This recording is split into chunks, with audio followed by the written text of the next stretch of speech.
ওরে বাবা রে, সাপ আইলো রে।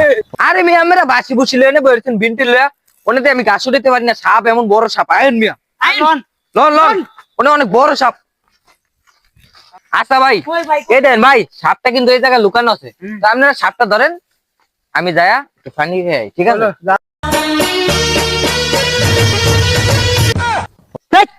তোর বাসি কই?